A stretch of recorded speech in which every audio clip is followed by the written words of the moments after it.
Welcome to Storytime, etc. We try to post scary stories every day, so please subscribe and hit the bell button to get notified. Story 1. The Haunted Writer. My team was contacted by a writer who claimed to be experiencing a haunting from one of his lead characters. The haunting was witnessed by multiple people, including his wife, children, 4 neighbors and his mailman. The main haunting was centered around the writer, who we felt had put himself in character too much. This is a fairly common occurrence when someone is constantly working on developing a character, be it an actor, writer or person who overly identifies with a fictional character. What was strange was that first the family, then friends and neighbors, and finally the postman met the character. The writer began having the experience of the character, which we will call Don, actually talking to him and helping him with the book. He said that Don provided information such as looks, traits, and how he would respond in a given situation. All of that can easily be explained by the writer getting too much into the character and losing his personal perspective. Where it got strange was when the writer's wife and children began to experience Don in real-life situations. The wife met Don at the grocery store when he approached her and began flirting. She met him again in a coffee shop and he bought her coffee. She told her husband about this, and of course he asked the normal questions. How old is he? What does he look like? And more along the same line. Upon hearing her answers, he took her to his computer and showed her the same information about Don as she had just revealed. The children were the next to meet Don. It happened at the park, and Don purchased ice cream for several of the children there. We were able to verify this through the kids and 2 parents who were present and gave permission for him to pay for their kids' ice cream as well.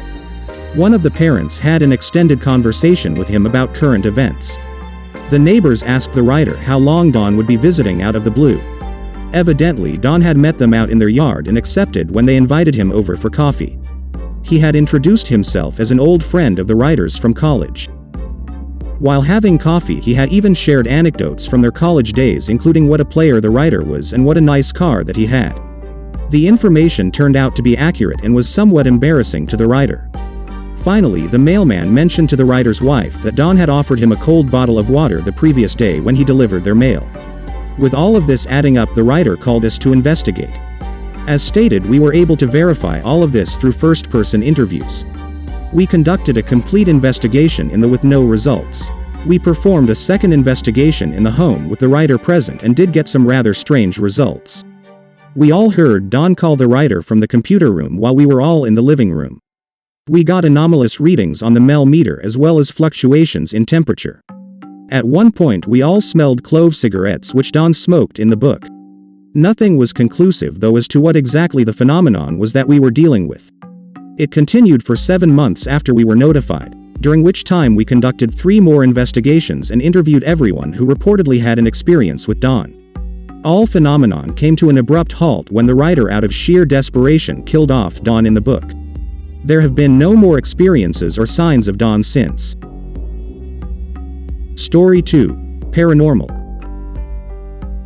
This was one of the strangest investigations of my career as a paranormal investigator.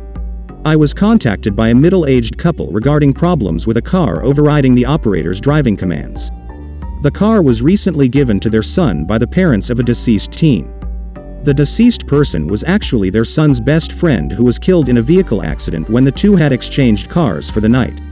Their son had a new Jeep Cherokee that his friend wanted to use to go on a date.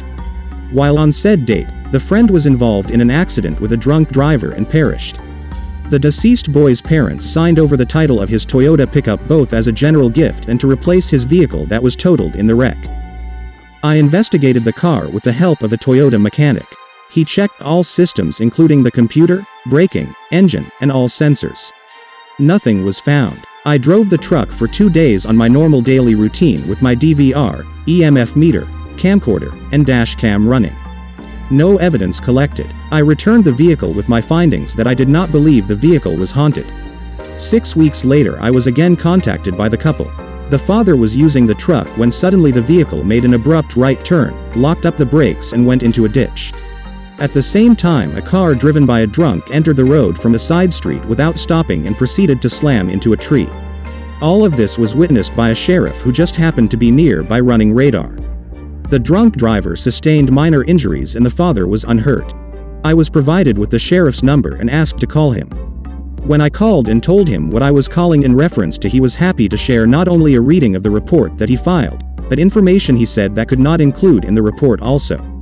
His report stated that while conducting normal duties, he witnessed a Mustang run a stop sign at speed and turn onto the road, fishtailing and tires squealing.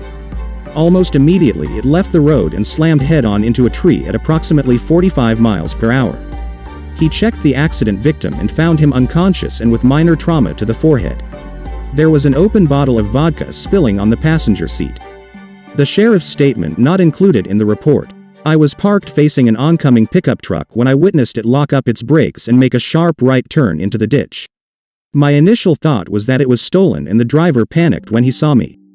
Before I could react, the Mustang entered from a side road about 50 feet in front of me and turned toward the pickup, which had entered the ditch about 200 feet before it would have reached the side road.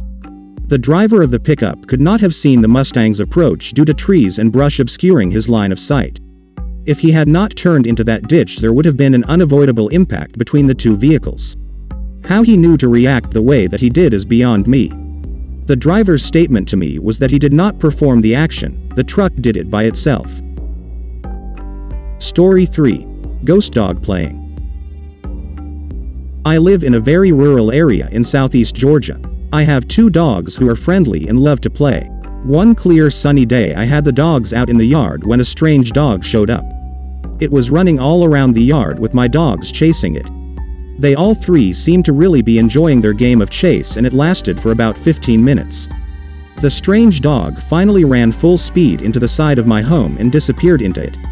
They were running at top speed and my dogs had trouble stopping before they slammed into the side of the house themselves. They stayed in that immediate area searching for the other dog. It actually appeared that they were frantic in their search, whining and sniffing while running in circles. I went to see what happened to the dog, since I had witnessed the whole thing standing about 100 feet away. There was no place that dog could have gone. No damage, no hole under the house, no sense to it at all. That dog just vanished into thin air.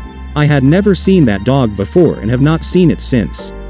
Ghost dog maybe?